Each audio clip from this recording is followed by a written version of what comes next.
taught 530 last semester, and some of the graduate students may have taken it. But Richard is one of our, I guess, newest hires in the power and energy systems area.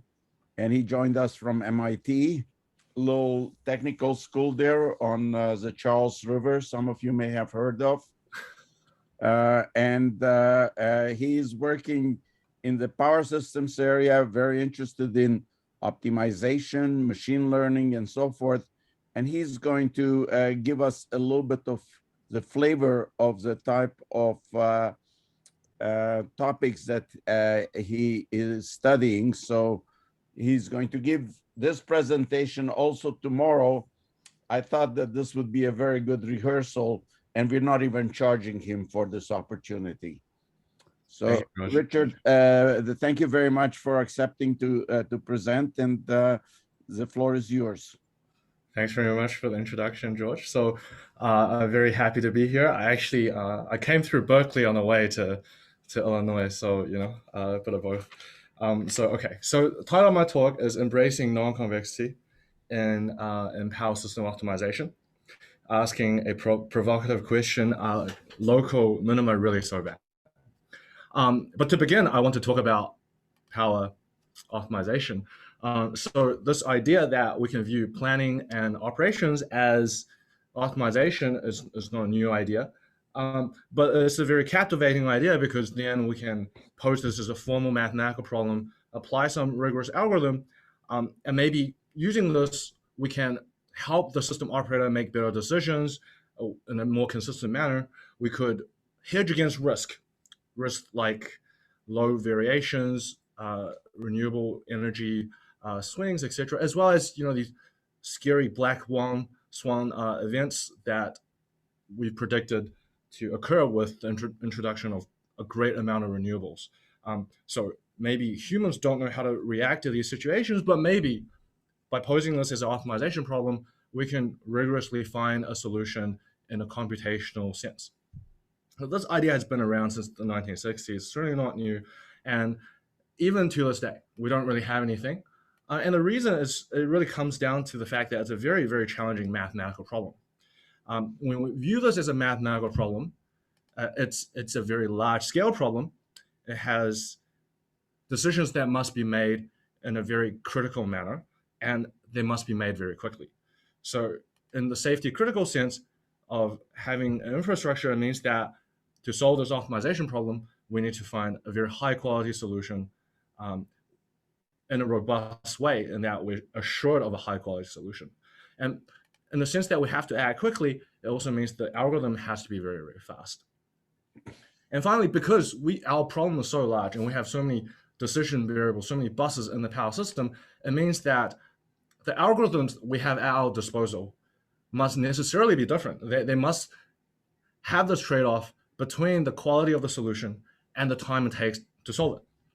So we end up with a sort of a trade-off chart like this, and we can view all of the techniques that we have seen so far from the 1960s all the way to today as points on this chart that trade off speed and quality or robustness of the solution.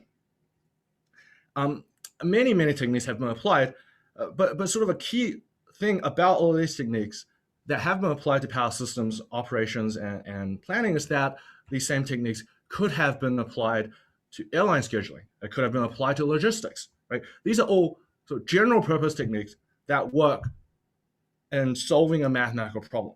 They're not designed to solve power systems per se, they're designed to solve any mathematical problem. And by virtue of this, they're inherently limited to a sort of a Pareto front of trade-offs. And this trade-off is just simply not good enough for us to be able to meet the time-critical, safety-critical needs of the power system. So we'd ideally like to go beyond this trade-off, and we can only do this by developing techniques that in some sense it gives up on generality. It's not designed for airline scheduling or for logistics. It's specifically designed for power systems. And that sort of makes sense. When you think about the system operator is not going in and blindly solving the problem of optimizing and operating a power system like any other math problem, they're going in with their domain-specific expertise and making decisions based on that.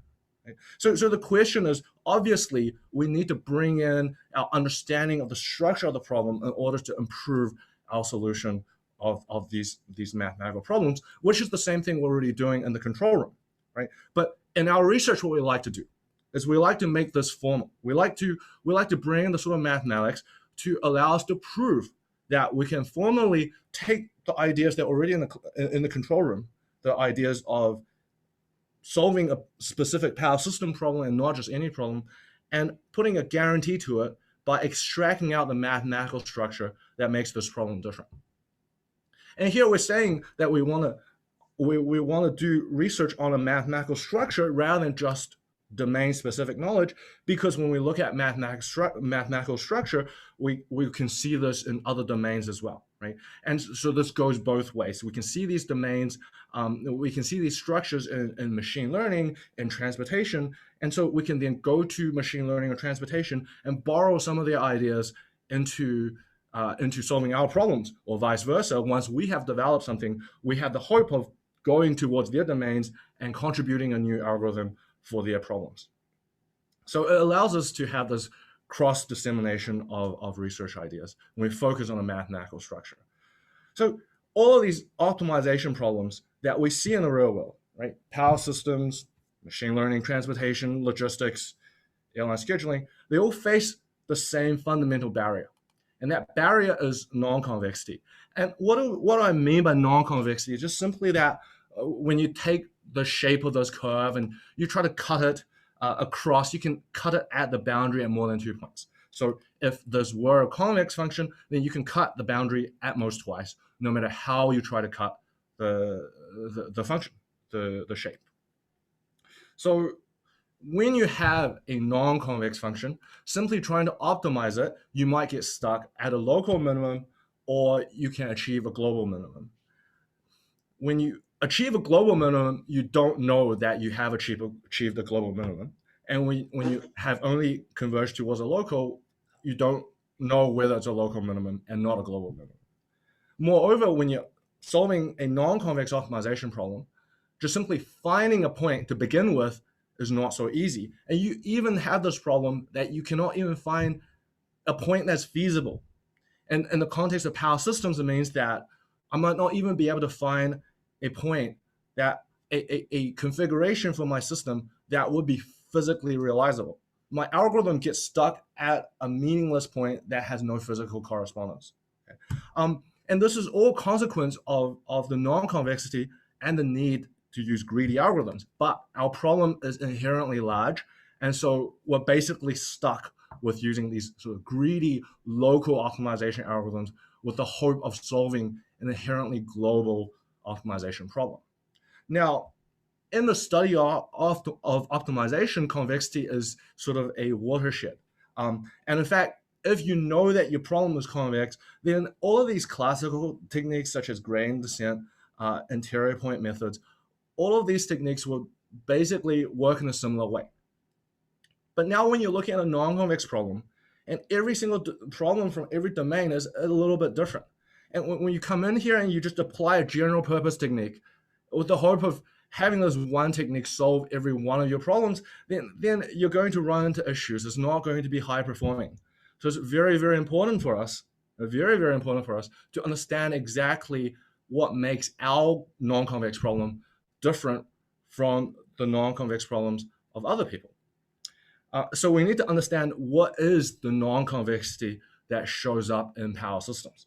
Now, in a power system, right, we have this sort of classical configuration of a quadratic non-convexity between power and voltage. So here I've drawn a two-bus system with a line admittance of Y, the conductance of G, and the susceptance of B. We see this in first year introduction courses to power systems, and we know that power is voltage times current conjugate, and current is a linear function of voltage. And ergo, if I go and I write my voltages in rectangular coordinates, that's unusual. We normally write these in polar, but let's write them in rectangular coordinates.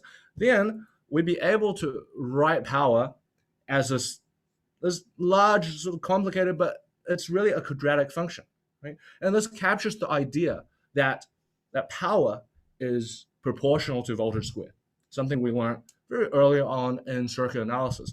But this also means that when we look at optimization problems in power systems, that we will always end up seeing the structure. We're minimizing generation costs, but that is a function of power, subject to generation or demand limits, but that is also a function of power, that we end up seeing this quadratic function that shows up in the objective and it shows up in the constraints. So much of the research in trying to understand the structure of power system optimization during the early 2010s was in focusing on this particular quadratic form, exploring its relationship with something known as semi-different programming.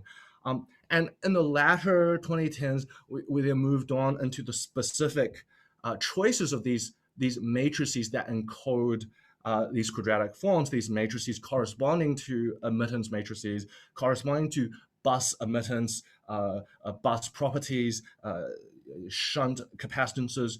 What do they mean, and are we able to guarantee either a solution speed or a solution accuracy? But the topic of today's talk, what I like to talk to you about, is this very peculiar behavior that we see with this particular quadratic form, which is certainly by no means convex, but that if you formulate it in a particular way, in this way that I will talk about later on in today's talk, if you look at this function here, it under certain conditions, which often get satisfied in power systems, that when you view this function as just an objective, and you view any point, you plug this voltage into this function here, and you see that either there's a large gradient for this function, so you can make an improvement, or if the gradient is not large, if the gradient is very, very small, and you want to make an improvement, there's a negative curvature around where you are. And finally, if you do not have negative curvature and you have zero gradient,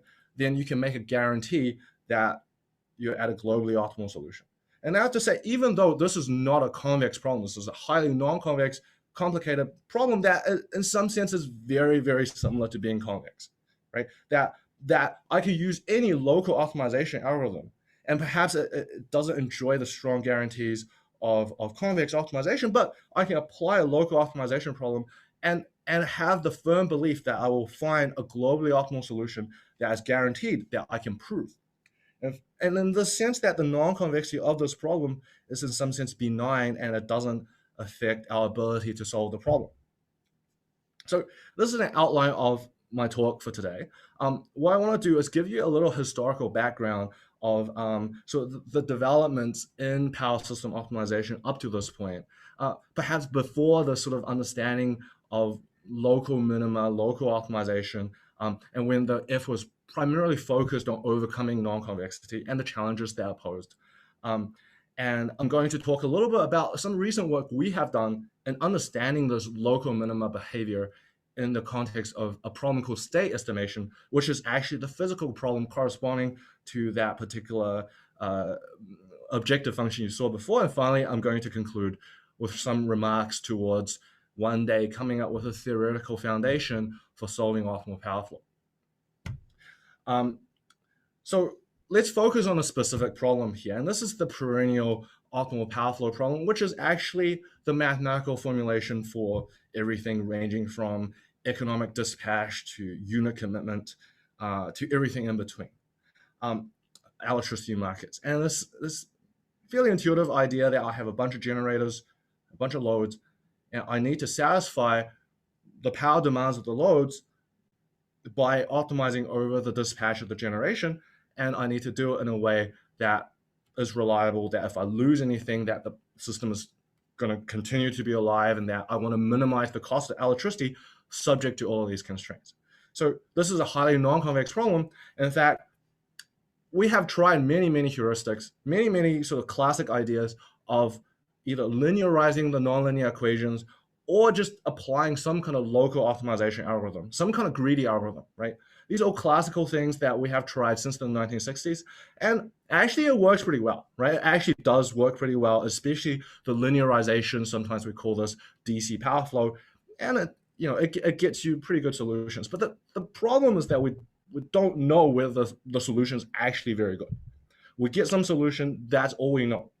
And maybe we can get a better solution, maybe we can't. And we have no guarantees on the quality or the robustness. Maybe by virtue of the non-convexity, I can get a very bad or physically infeasible solution. At that point, I need to come up with some way of having my system continue to operate, right? And this is actually a major concern, that this is not robust, and we have no idea if the solution is good or not. And the FERC over the 2010s had a very significant push towards solving this problem, because we're talking about infrastructure. Even a very, very tiny percentage improvement in the quality or the robustness, or even a guarantee on the optimality, would then translate into a real large sum of money, a sum of money that is saved for the economy, money saved for the power system. And so there was this effort, this push towards a set of techniques called convex relaxation, names like semi-definite programming, like second-order cone programming.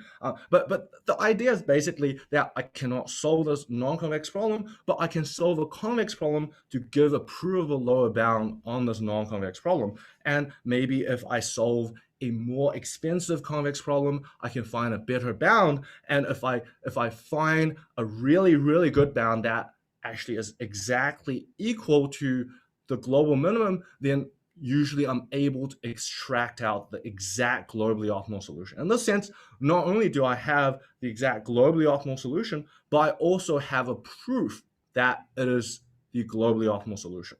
And if I could do this for the power system, I stand to save the power system billions of dollars. So that's the line of thinking. In fact, I don't even need to solve this globally, right? I simply need to combine the two approaches, define some candidates using my classical ideas of local optimization and perhaps linearization, right? And if I could compute any bound at all, perhaps just using that bound is enough for me to prove the global optimality of the solution that I computed using my classical techniques, right? So just by having a convex relaxation, it gives me a proof of optimality, and maybe that's good enough. So this is the line of thinking. And of course, this has been around for the past decade. There's been a lot of development, right? In the early 2000s, that was when we started to understand that this problem is really non-convex, and we could have this issue where we could get stuck, right? And we could have this issue that our solutions are really, really, really, really bad. And mid 2000s to late 2000s was when this idea of doing convex relaxation within the context of power systems began to pick up steam. That this idea was starting to pick up steam elsewhere in signal processing and compressed sensing, but it came to power systems, and a bunch of people then came into this problem to actually show that in certain situations we can get very, very good guarantees that by solving the convex relaxation fact, we can get a globally optimal solution and a proof of global optimality. So that's about as good as you can get, right? And then there was some further developments on exactly how you solve this problem, that you can even solve it in a realistic amount of time. And at this point, by 2013, we could solve a few thousand buses, right? It was significant progress. And then there was some more work in the mid 2010s, the late 2010s, on hierarchies of convex problems that, okay, maybe I don't get the globally optimal solution, but I can progressively add more constraints, make my convex problem even larger in order to solve my original non-convex problem, that I have a sequence of convex problems that converged to my original non-convex problem. And in this sense, basically, if I solve enough convex problems, I'm guaranteed to solve the original non-convex problem. So at this point, this theory is pretty well developed. We understand that it works really, really well. Okay. The issue is not that it doesn't work. It does work really, really well. The issue is that the solution speed is not good. Okay. So all the techniques that I described just before, in practice, they run okay, but you can prove that there exist cases where they will take somewhere between n to the power 3.5 to n to the power 6.5 time, and something like n squared to n to the power 4 memory. So, okay, so squared, cubic, to somebody working in computer science, these are polynomial time figures. problem seems to be solved. But we are looking at a real world problem, and in this real world problem, a quadratic memory and cubic time is not going to be good enough, right? So to give you a sort of a toy example, just the illustration, suppose I had a 3-bus system, could solve this 3-bus system in 0.1 second and one megabyte of RAM. And if I really were worst case quadratic memory cubic time, then by an academic test case, I'm already running at 1.6 gigabytes of RAM and 1.7 hours of computing. And by the time I hit a real world problem, it's going to take years to solve. Right? And maybe I can buy a fast computer, a cloud computing platform in order to solve this quickly. But even then, right, the issue is that the scaling is really bad, and the scaling is what really hinders our ability to make progress. So it's not that we always solve this bad, it's that it could solve this bad, and we have no guarantees. So then we came into this problem and said, okay, all these techniques so far, in terms of the actual algorithm solving this problem, is still sort of a general purpose algorithm. But this is not how people do this in real life, right? They go into this problem and they say, hey, my power system has a certain structure. It has a graphical structure, right? It has nodes, it has edges. In fact, when I view it as a graph, it's even a tree. There's even a tree. And trees are some of the nicest graphs that you have in graph theory, right? That some various graph optimization problems that would be intractable to solve in general on a tree, they become very easy. And furthermore, the topology of the power system doesn't change over time, right? It takes a huge amount of money to just install single lines. So for all intents and purposes, we can just take the system to be a tree by virtue of it being a tree right now, and expect that to basically be true until some 100 years in the future when we have a factor more lines than we do today. So this idea of operating the system by decomposing down to pieces, viewing it as a graph, viewing it as a tree, all these are sort of standard ideas that you see in the control room, right? But what we did is we came in here and we introduced this formal idea of tree width, tree decomposition, and this idea of decoupled interactions. So we made formal the sort of the intuition using rigorous mathematics, and using that, we're able to sort of use a dynamic programming argument to prove that within interior point method, that by exploiting this sort of this tree-like structure of the power system, that you can actually solve not the original problem, but the convex relaxation, right? But the convex relaxation, we can solve it in linear-ish time, where n could be the number of buses in the system, right? So this is linear time, significantly faster than what you can do in cubic or quadratic. But most importantly, this is worst case time is still much better than n squared and n cubed. Right? So it essentially overcame some of the complexity challenges of convex relaxation, and using this, we're able to use convex relaxation to then optimize a model of the European power system with 10,000 nodes and 40,000 security constraints. We're able to do that in a reasonable amount of time to very good optimality. At that point, we thought this was a pretty good line of work, and the problem was essentially solved. But I mean, in practice, the sorts of problems that you see have millions of constraints by virtue of the need to account for tens of thousands of contingencies. And recently, Opera E actually ran this grid optimization competition. And it posed problems with 30,000 buses and 300 million security constraints. And people were able to solve this, right? And how do they solve this? They solve this using local optimization. They use these techniques that we've had since the 1960s. These are not new ideas, right? But just by implementing them really well, and admittedly, right, there's lots of sort of secret spice ideas inside to make local optimization really work and make great strides from 1960s to today. But the underlying idea is the same. I'm just going to do a greedy algorithm. I'm going to make local improvements, and I'm going to see how well it does, right? And we'll consistently compute solutions that like 99.7% globally optimal in 10 minutes over 300 million constraints, right? So they don't know that is 99% globally optimal, as I said, because they can't solve the convex relaxation, so we have no idea. But it seems like for all intents and purposes, you can't find a better solution. So this idea that, okay, convex relaxation, the entire point of convex relaxation was to overcome the scary nature of local minima, of non-convexity, of infeasibility, right? But it seems like these are not really issues. That these old ideas, actually, if you implement them very, very well, you use a lot of sort of secret source techniques, you can actually get them to solve the original problem.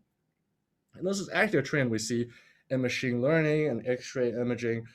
We see it elsewhere, right?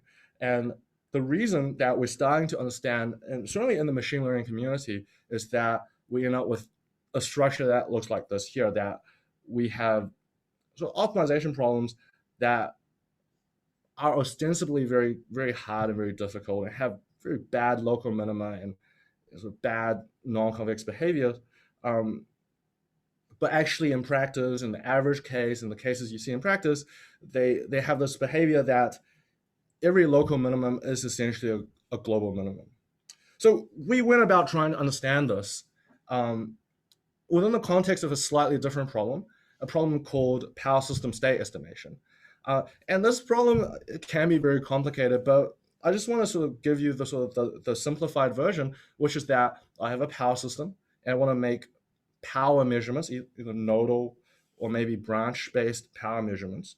And I want to make voltage magnitude measurements, but in general, I can't really very easily make voltage phase angle measurements, and maybe it costs a lot of money to make measurements. So I have an incomplete set of measurements, and I want to use this incomplete set of measurements to estimate the voltage phases with both the magnitudes and the phase angles.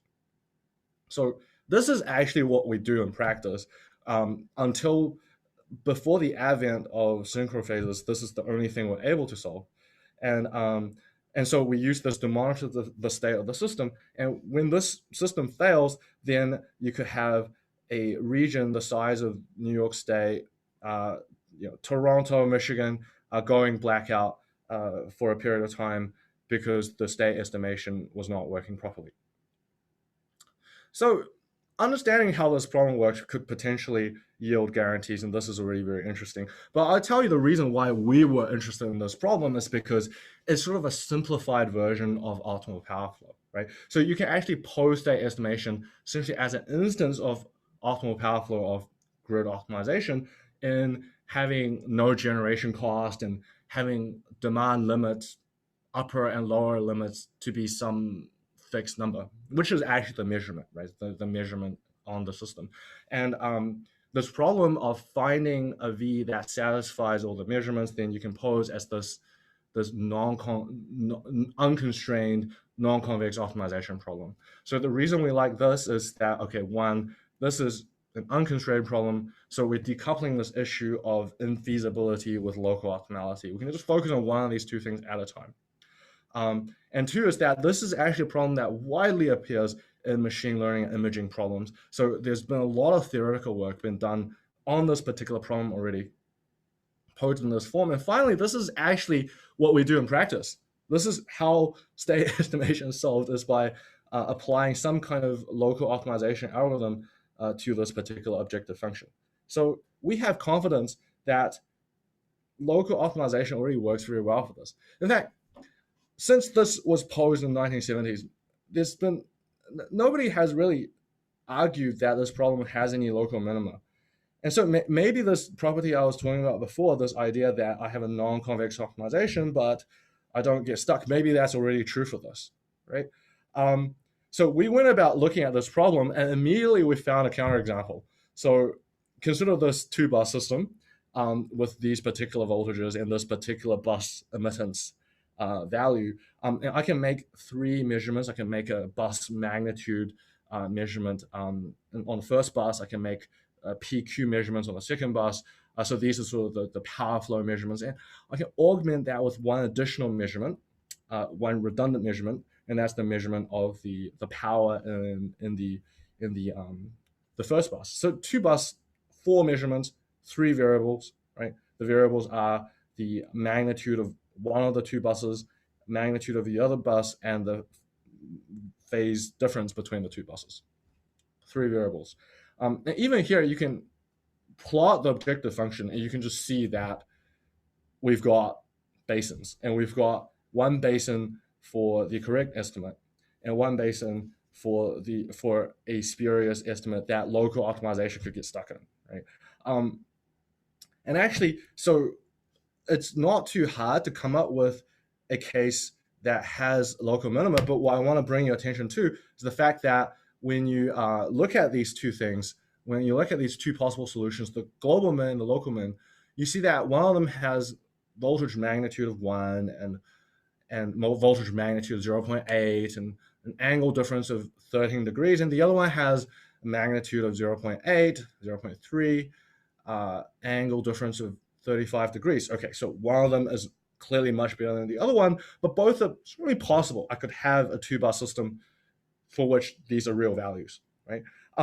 And when I plug these back into our measurements, I see, well, if it's the true global correct estimate, then of course it's going to exactly match our measurements. But if I take the spurious estimate, then it sort of matches. It matches just well enough that we don't know.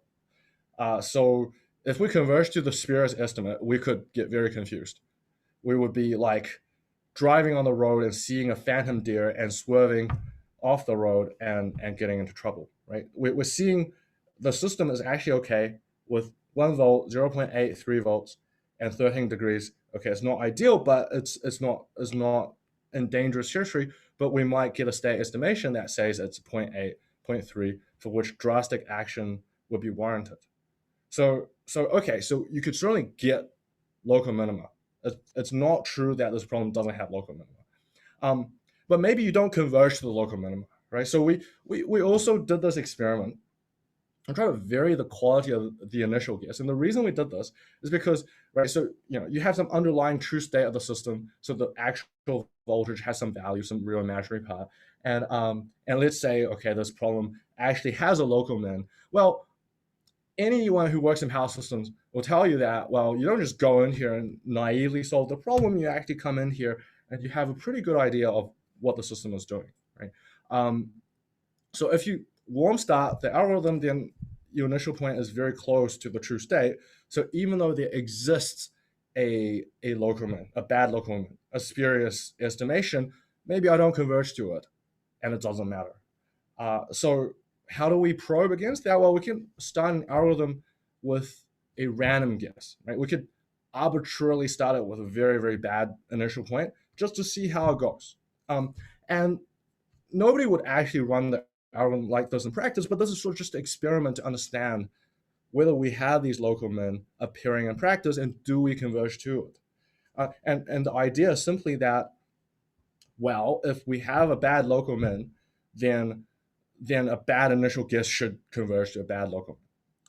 So we ran this experiment, and we also changed the number of redundant measurements that we add to the state estimation. We've got a very interesting plot, this plot right here.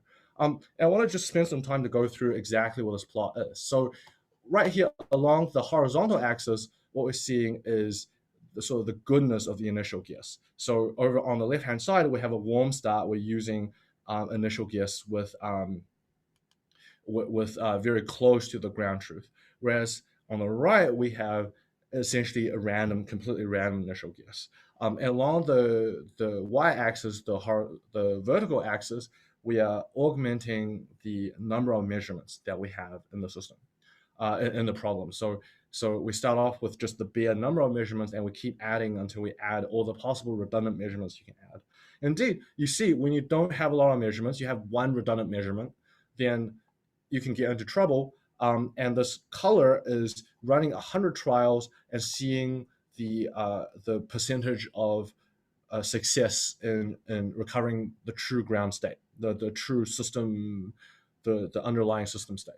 So when you only have a few redundant measurements, then you can see that if you have a bad initial guess, it's going to get stuck. It's going to fail and converge to some meaningless point.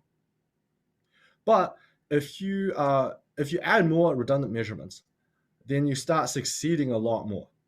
You have these cases where even with a random start, you still converge to the true system state.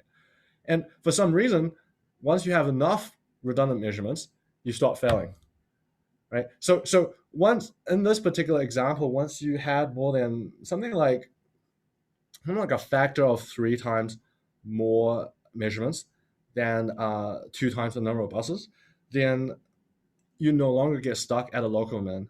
So either you cannot converge to a local min or local min do not exist. But either way, we're starting to see this behavior that we've been talking about, right? This idea that even though it's non-convex, it behaves like a convex function and it doesn't get stuck. So we really wanted to know whether this could be guaranteed.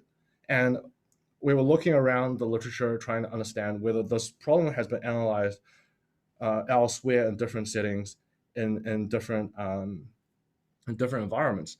And this is about 2016 was when we started really to look at this particular problem, and that was when this line of work actually came about in the machine learning community for completely different reasons. They were looking at a problem that arises in recommendation systems for things like YouTube, Amazon, ad services, but it ends up solving a problem very, very similar to the problem that we're solving. In fact, you can actually show that state estimation is just one particular instance of it. And what they proved was that if this particular problem, these particular matrices that satisfy a particular property called restricted isometry property, it's a very theoretical, very mathematical idea. And if this constant is not too big, then we get this behavior that we were expecting, that you either have no gradient or you have large gradient. If you have no gradient, then you have negative curvature, and if you have only positive curvature, then you guarantee to be globally optimal. So this was 2016 was when we were starting to see these guarantees for the first time in the machine learning community. And unfortunately, when we try to just apply this technique, what we saw was that, in fact, state estimation doesn't really satisfy restricted isometry. And also, if you sort of blink and suppose that it did, the value is still very bad. So this delta would be between 0 and 1, but it's not going to satisfy any of the sort of the assumptions needed for this theorem to be true. So machine learning community was also very fascinated with this result, and a lot of people trying to improve this result. They also believe for their problems it didn't get stuck, and this theorem was just very conservative, and that we could make such a guarantee for machine learning, for imaging, for everything like that. There's some universal guarantee for problems like this, which would then explain why state estimation is so successful in practice. And so, okay, so let's just say a little bit more about this delta RIP. So it's this number between 0 and 1. Excuse me.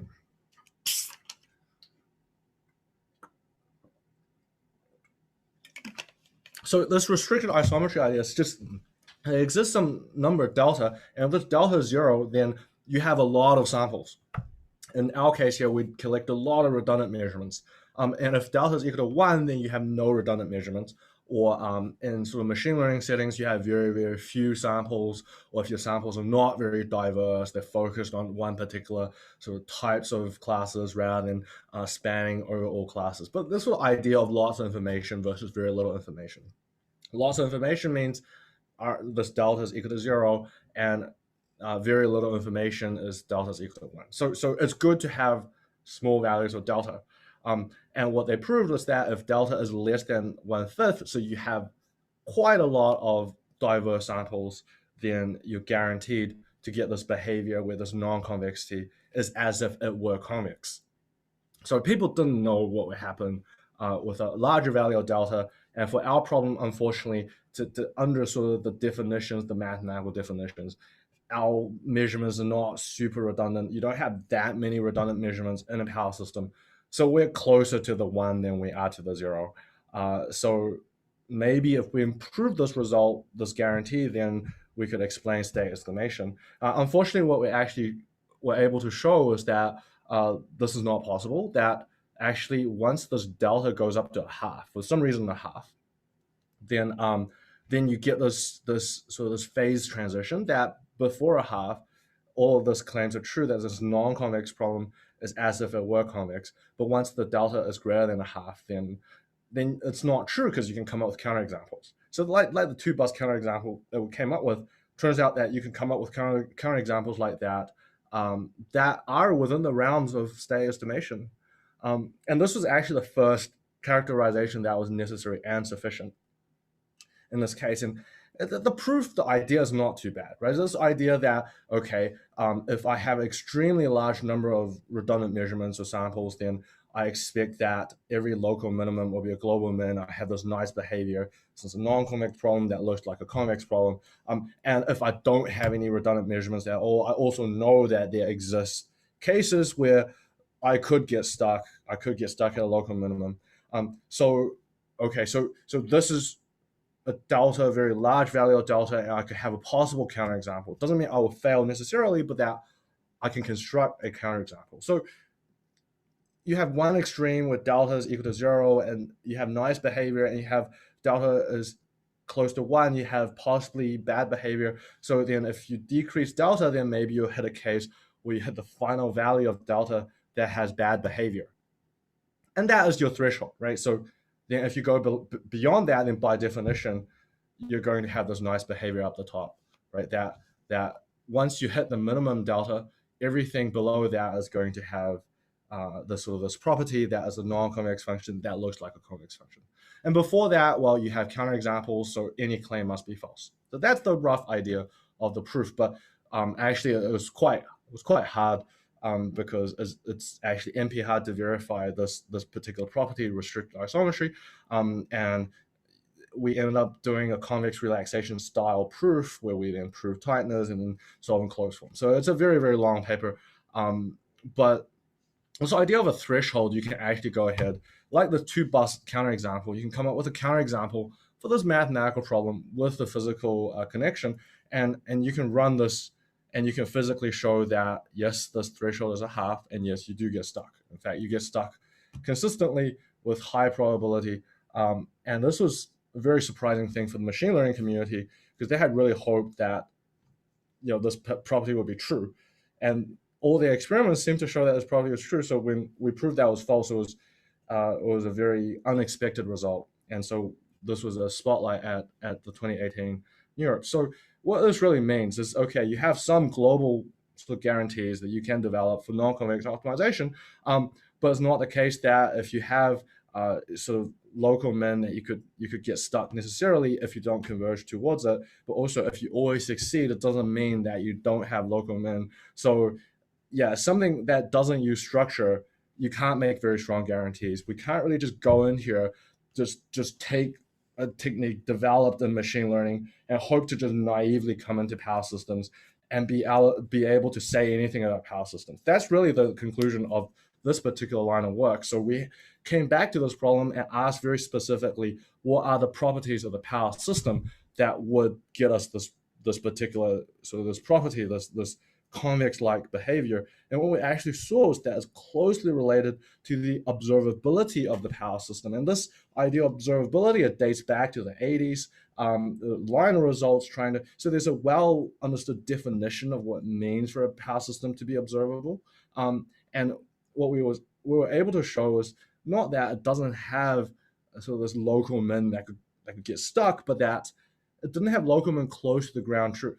And yes, people have proved a statement like this before, but the difference is our statement is very strong, our neighborhood is extremely large, and our neighborhood is so large that it encompasses the sort of the typical initial points you would expect, a cold start with all one vectors, or a start that's relatively close to what you think the true system ought to be. And here's sort of a plot of the white region being our predicted region where you won't get stuck. The black dots being potential places where you could have a local min. And what you see is that as you add more redundant measurements, that then your region gets larger and larger and larger.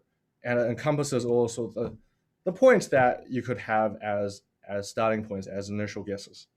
So this sort of explains then why your state estimation might be successful if your initial guess lies within this region.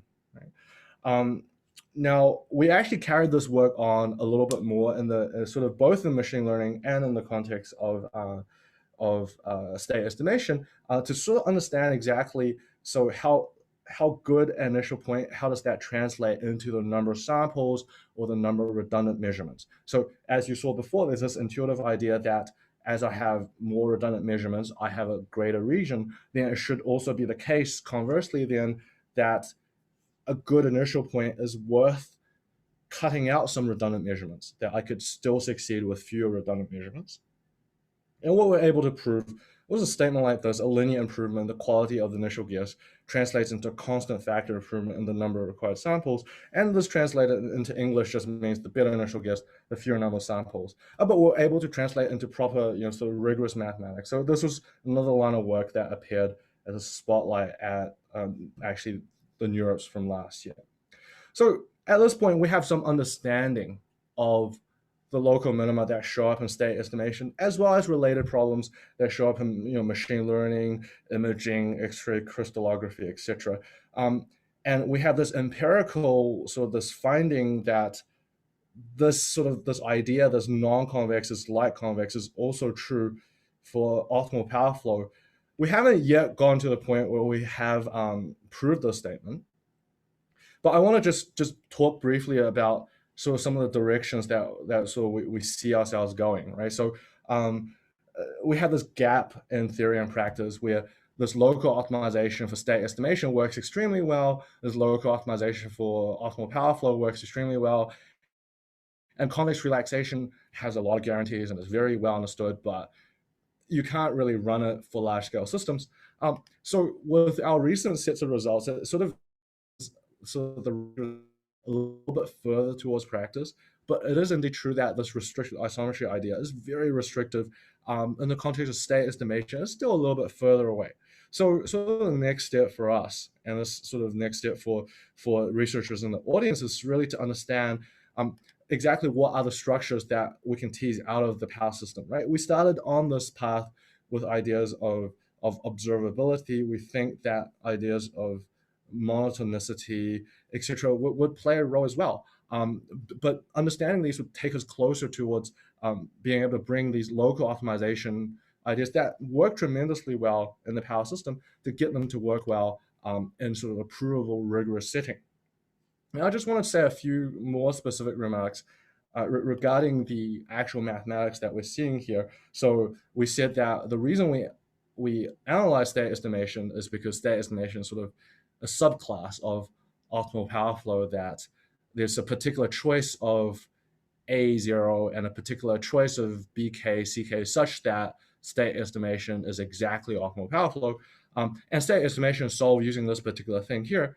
But can we do the thing in reverse, right? Can we then take this particular problem and can we go back to optimal power flow and say, can we make some guarantees in optimal power flow? And the reason is that, well, we have this feasibility constraint, this non-convex feasible region, and there are lots of different ways of approaching this particular constraint. Every approach will sort of get you a different local minimum. And so bring this idea that maybe in state estimation in certain regimes we don't have local min. We can find a rigorous way to tackle the feasibility constraints in optimal power flow, which is really the key bottleneck for optimal power flow.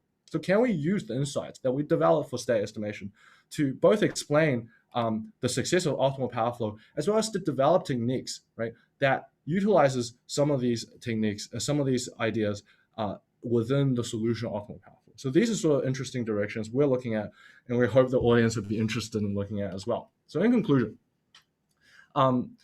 we see that power system optimization is sort of a NP-hard, non-convex problem, and you can come up with these adversarial cases that for which local minima are really bad. They confuse you. They get you into trouble. And it's because of this fear that we could get stuck at a local min, get stuck at an infeasible point, get stuck at a point that we don't understand and confuse our operators, that we went down this path of convex relaxation, this huge body of work. And at this point, it's a tremendously mature. We understand how to get a good solution, but we cannot solve it at the sort of speeds and the sort of scales needed to actually put this into the power system. It's still to be done, and this is an important line of work, but potentially one day maybe we would be able to just solve the convex relaxation and then we'd be done.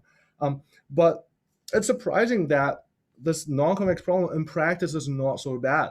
In the worst case, it's very bad. We can construct worst case instances, but in practice, it's not so bad. And so it has motivated this line of recent work and trying to make guarantees on when is it not so bad. Because if it's not so bad, then any greedy algorithm would already be able to succeed. So this issue of speed and complexity is no longer a major issue. So the future work here is to sort of bring these insights back to optimal power flow that we develop for state estimation, with the goal of both explaining the success of local optimization for optimal power flow, as well as to develop techniques that ideally enjoy some kind of guarantee for optimal power flow. And first, I'd like to thank the sponsor for a lot of this research, National Science Foundation. I'd like to thank you for your attention and take any questions you might have. Thank you.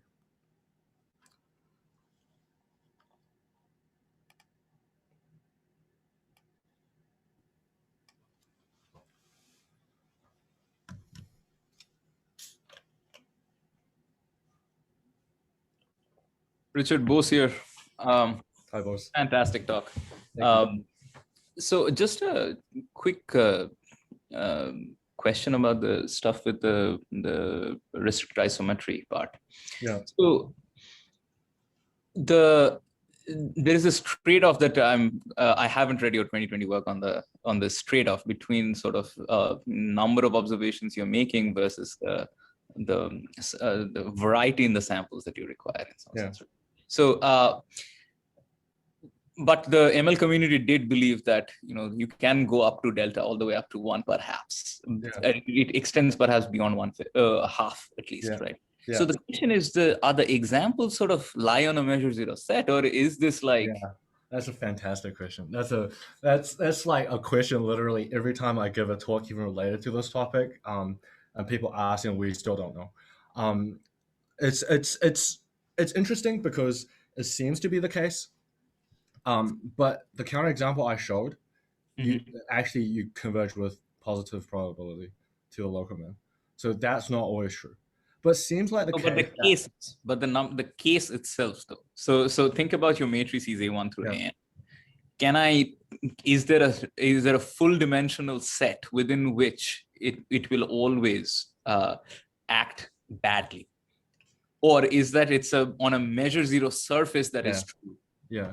So answer is we don't know.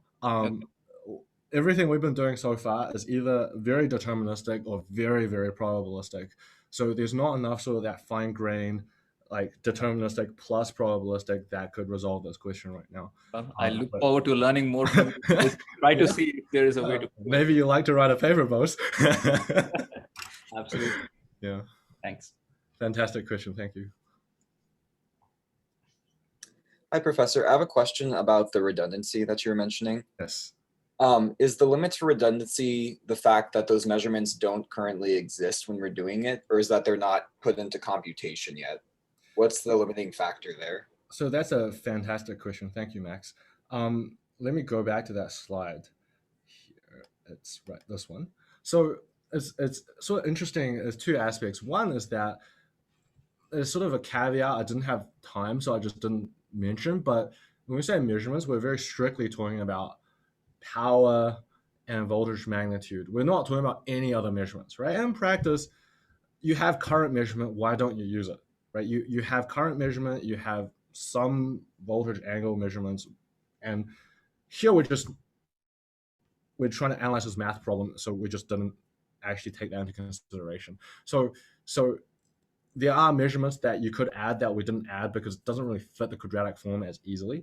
So that's one. And two is if you limit yourself only to nodal P, nodal Q, and branch P and branch Q, there's only so many measurements you can have, right? You exactly have 2n plus 2m, where n is the number of buses and m is the number of branches, and that's it.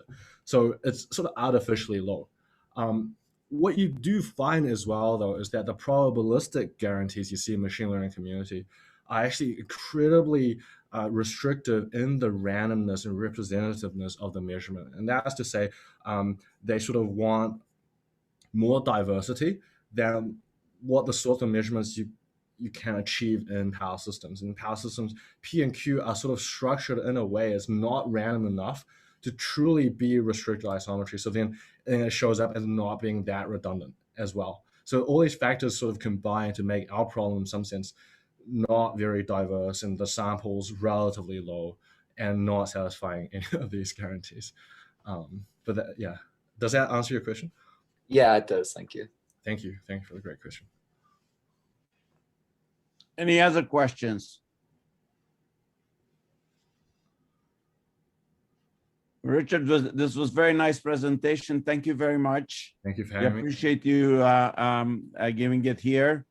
And all of you didn't understand every detail, you can tune in tomorrow. Well, it's not going to be an instant replay.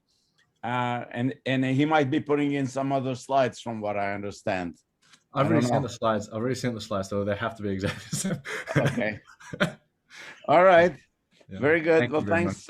And next week we have another interesting talk. I think we're going to be talking about nuclear microreactors. So please come back again. Thank you, guys. Thank you.